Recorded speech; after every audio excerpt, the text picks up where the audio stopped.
Today, we will be discussing a 2005 thriller drama called Hard Candy.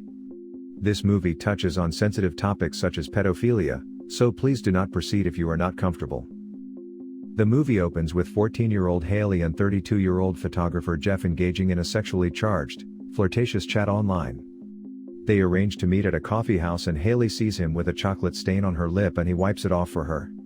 He offers to buy her more desserts and she seems bashful in front of him. We see a missing poster in the background of a teenage girl behind them. Jeff comments that she seems mature for her age and buys for her a shirt that she likes in the store.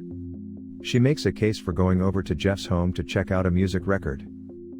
When they arrive, Jeff makes them drinks, but Haley refuses by saying she was taught to never take a drink she has not mixed herself. So Haley goes to the kitchen and makes them both screwdrivers. As Jeff shows her around his house, she notices the photographs hung on his walls, all of which seem to be of underage half-clothed girls. Haley wonders if he has slept with any of them and he said no because they are underage, so it's illegal.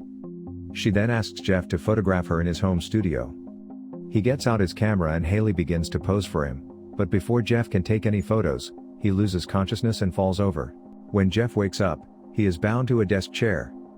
Haley explains she has been tracking and baiting him through online chats and drugged him because she believes he is a sexual predator and murderer. He would drop any girls he chatted with online if they are older than Haley. Jeff strongly denies these allegations, claiming he had innocent intentions. Haley calls him out on his bullshit and says that a proper adult would not encourage a girl her age to make alcoholic drinks or blame her for flirting with guys. She angrily accuses him of being a pedophile. Haley searches Jeff's house and finds some letters by his ex.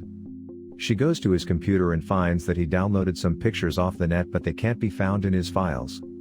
She finds it suspicious that his place is so clean. Too clean in fact. She turns his place upside down and finds a gun and a safe amongst floor pebbles. In the safe, Haley finds some incriminating pictures, including a photo of Donna Maurer, a local girl who has been kidnapped and still missing, as the poster we saw in earlier suggests. Jeff continues to deny the accusations and kicks Haley to the ground, temporarily knocking her out. He rolls the chair into his bedroom and manages to retrieve his gun, which Haley left out on his bed. He returns to the living room to see that Haley is no longer there. She comes up from behind him and wraps his face in plastic wrap, choking him unconscious again. When Jeff comes around, he finds himself bound to a steel table with a bag of ice on his genitals, making them numb. Haley tells him that she intends to castrate him. She interrogates him about Donna and he says that he met her for coffee, but did not bring her back home. Jeff attempts to dissuade her, including by telling her he was abused as a child in a play for sympathy, but fails. Haley consults a medical book to guide her through the procedure, describing it in detail to Jeff as she performs the operation. Once it is finished, Haley puts down the scalpel, shows him his balls in a jar and walks away, saying she needs a shower. Jeff manages to free himself while she's away, only to realize that the surgery was a trick and he is unharmed. He picks up the scalpel and storms into the bathroom, where the shower is running. He slashes at the shower curtain, but finds the shower empty.